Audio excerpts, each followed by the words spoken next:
Do we want to hop in? I've got a bunch of business questions, unless you, Sure. Yeah, yeah. Let's go. perfect. In no order.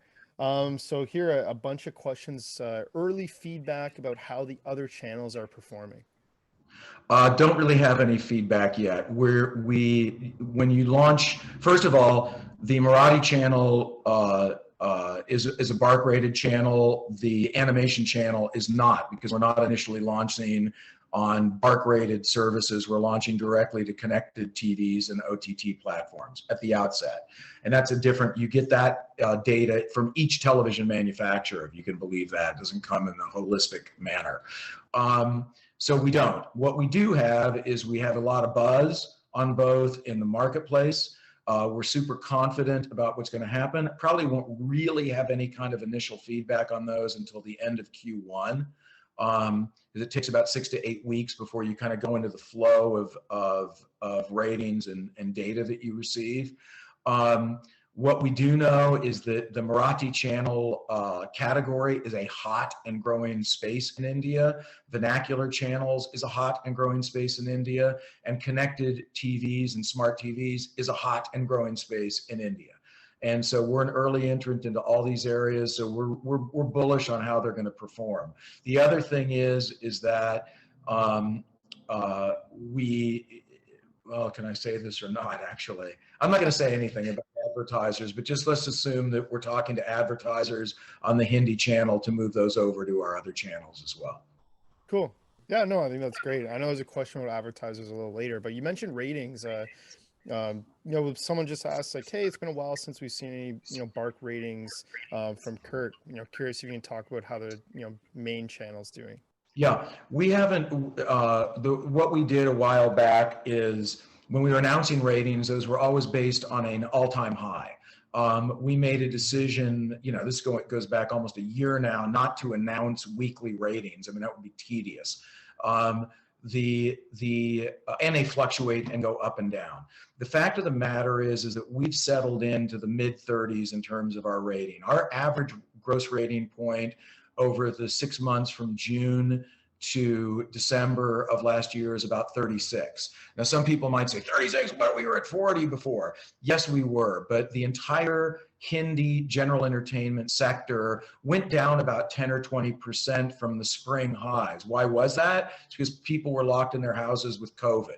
So television viewership overall, when COVID was in full force in India and people were locked in their houses, which is also why it spiked a couple of times over the course of the year, again, when the Omicron outbreak just happened recently, et cetera, is where we're at. So the whole segment has come down roughly about 10 to 20%. We're extremely happy to be where we are. Position-wise, we haven't changed. We're the 6th highest rated Hindi GEC channel right now in the free-to-air space in the market. That's where we were the whole time. Our positioning basically hasn't changed because everybody's shifted, and we're right in the mix in terms of where we want to be. The other thing that's happening, the amount of viewers you guys are getting on a yeah, weekly basis. I was just going to say that. The other thing that's happened is that our reach has actually increased on a weekly basis. We now reach 100 million people every week with the Hindi General Entertainment Channel. Okay, that's our number. Our number is right at 100 million. That doesn't include people that we reach on OTT platforms, people that we reach on Chingari, people that we reach on Snap India with all the VOD programming that's on that. Our goal this year in 2022 is to push that number up to 200 million. Our goal this year is to see us get to a point where on a measurable basis, we can say, I can get on here a year from now and say that we now reach 200 million people weekly in India. Obviously, that's a big milestone for us. Obviously, that's a major increase. And, to put it in perspective, when we were down in the 1, 2, 3 GRP, 4 GRP level, we were talking about 3 million, 5 million people that we were reaching on a weekly basis, which we were actually excited about. So to reach 100 million people on a weekly basis is a huge platform, and it speaks to what people don't really understand completely from my perspective, is that we're building a platform in India to reach people, and that platform will be utilized in a huge way on a go-forward basis. Yeah, No, incredible. I mean, putting it in perspective, 2.5, 3 times the population of Canada watches watches your channel every single week. That's Yeah. incredible. So insane. Wow.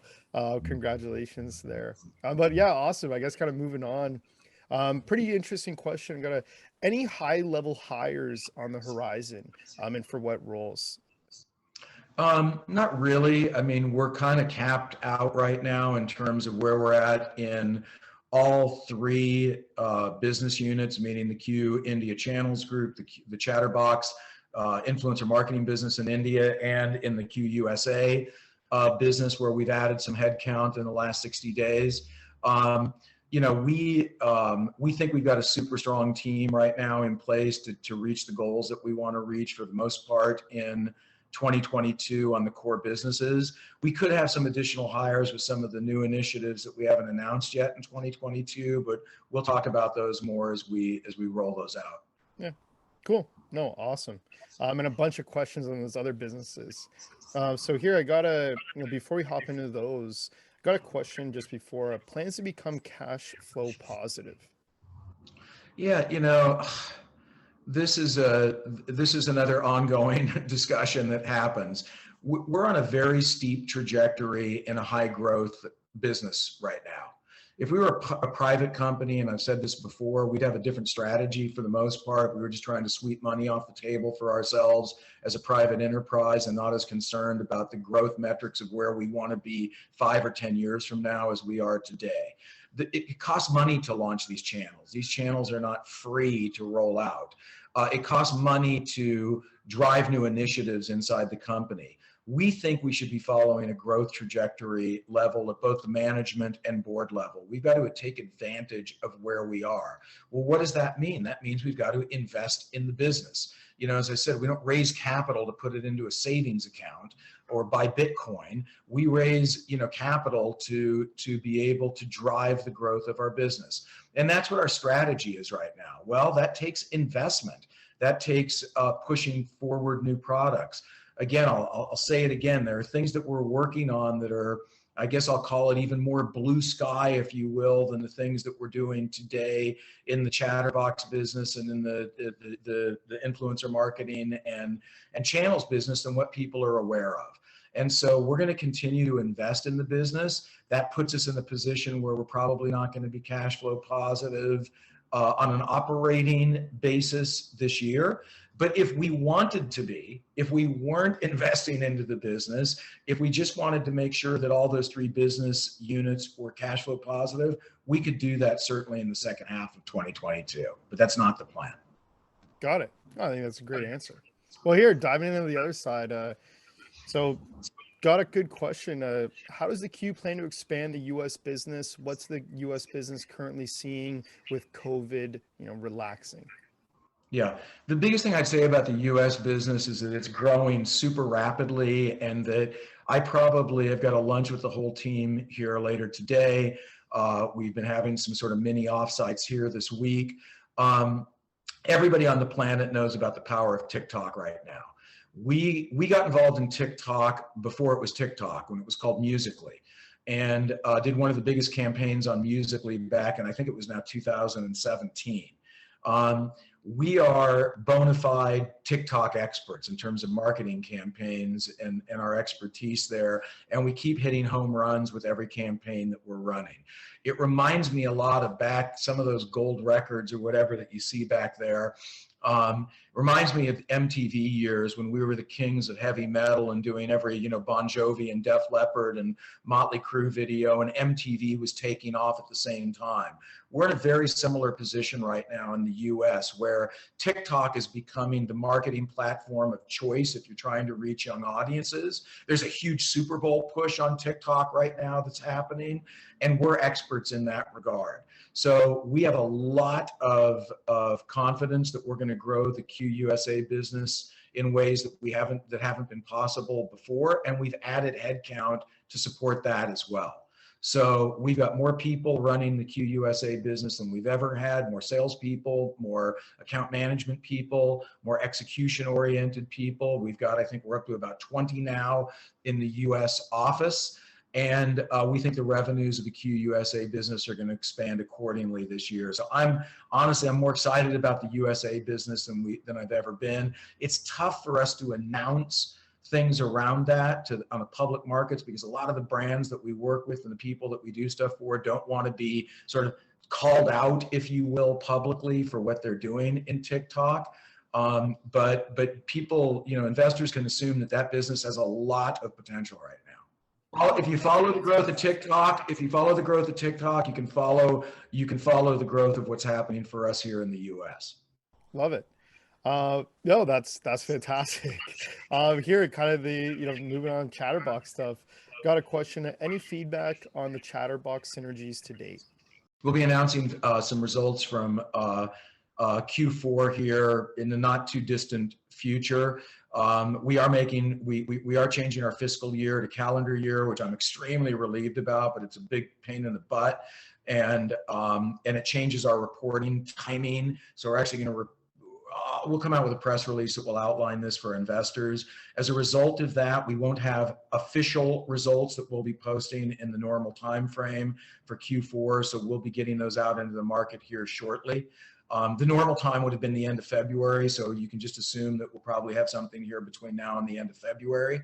But they won't be the normal Q financial reports, but it'll give what investors need to know about Q4 of 2021.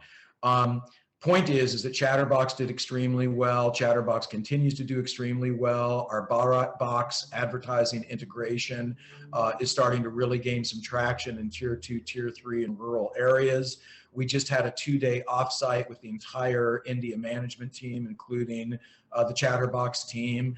And we expect there to be one of the big goals of 2022 is to drive forward the synergies between the ad sales group and the channels business and the Chatterbox ad sales business. So that's a big push this year, and we're already working on a number of projects that are going to manifest that. Amazing. Well, goes into some other questions, but just before we get there, so we got an interesting question about the QYOU India business, and not so much about the growth of it, but someone brings up advertisers. So eagerly, I think they've been seeing a lot of great new advertisers. They list Tide, KitKat, and some others, and say, has there been a strategy for why the QYOU hasn't done PRs or news releases about them? Yeah, I think a couple of things. One is I think people get confused. I don't remember if Tide is Unilever or Procter & Gamble. I can't remember which one, but when we put out a release about a Unilever or Procter & Gamble, people have to recognize that might represent literally a dozen different brands, okay? With that said, as individual advertisers, where I would consider Procter & Gamble one advertiser, Unilever one advertiser, even though there might be ads for 10 different brands that come from those massive companies. A year ago today, we had 12 advertisers on the channel. Today, we have over 50, okay? The reason I know that is we just had the offsite to discuss that. So we've driven a significant increase in the depth and breadth of our advertiser portfolio. That's extremely important to us, obviously, as we continue to grow the business and as we continue to launch new channels. The reason we haven't made announcements about that is I think that's how the business has matured, frankly. We were, these were milestones of bringing those advertisers on board. And I'm not going to say it's a yawn now, but it's expected now. It's expected as part of the normal course of our day-to-day business that we're going to increase revenues, that we're going to increase advertisers, and that we're going to increase the number of people that are on our channel. We'll update those periodically, and perhaps when there comes out a numbers release, we'll publicly put out in print what I just said verbally, so now it's out there. But yeah, there's been significant increase, but people do get confused when they see a KitKat or a Tide. That's part of a pre-existing arrangement that we've actually already announced. Got it. Yeah, no, makes a lot of sense. I think you touched on a good point. Those were crazy milestones a year ago, and now it's like, oh, like we already have so many great ones. This is why there hasn't been a ton of releases around advertisers. But yeah, and I mean, even when you look at like a Coca-Cola or a Pepsi that we would have announced, keep in mind they have different drinks. So there might be a Coca-Cola branded drink that's not Coke, that's advertising on the site, well, we don't consider that to be a new advertiser. We consider that to be part of the Coke deal. Got it. Got it. Cool. No, so all makes sense on kind of the business units.